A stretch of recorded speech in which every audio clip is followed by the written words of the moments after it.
Des soignants sur le point justement avec un week-end de la Saint-Sylvestre difficile au centre hospitalier de Bastia. Et oui, suite à plusieurs arrêts maladie dans les rangs du personnel, il y a un manque d'effectifs au service des urgences. Le service était donc en mode restreint.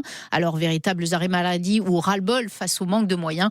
Pas facile, il est vrai, de travailler aux urgences. Le reportage à l'hôpital de Bastia signé Alexandre Golini. Pour Anne-Sophie, infirmière aux urgences de Bastia, c'est toujours la même histoire. C'est compliqué, hein. On est une petite structure, on nous demande d'absorber beaucoup de choses. On a du personnel qui est fatigué, hein. Les difficultés elles vont s'accumuler et continuer, hein. Avec la loi RIS, la pénurie de médecins, les locaux inadaptés, le nombre de passages qui augmente d'année en année. On est un peu pressé comme des citrons, donc au bout d'un moment, ça pète. Depuis le Covid, c'est assez simple.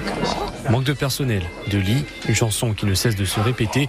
Et pourtant, pour le docteur Goulet, une seule chose l'a fait encore tenir debout. On se demande toujours jusqu'à quand on peut continuer. Donc ce qui nous tient, c'est l'amour de notre métier et des patients. Mais c'est vrai qu'on se dit très souvent on va arrêter et puis il suffit d'une journée où on a un sentiment d'utilité pour nous laisser continuer. Mais après, c'est souvent au détriment de sa vie personnelle et de sa santé. Pour Michel Prozic, préfet de Haute-Corse, la résolution réside dans les maisons médicales. Ils ont fait tous état d'abord d'une mobilisation exemplaire. Ils sont là dans un moment où la situation n'est pas facile en termes d'effectifs et d'effectifs permettant un fonctionnement parfait du service des urgences. Mon objectif, c'est de soutenir notamment la création de maisons médicales sur le territoire. Plus on a de maisons médicales sur le territoire, moins on a de personnes aux urgences. Des urgences débordées en 2023 et ici à l'hôpital de Bastia, l'avis du personnel soignant ne semble pas optimiste pour l'année à venir.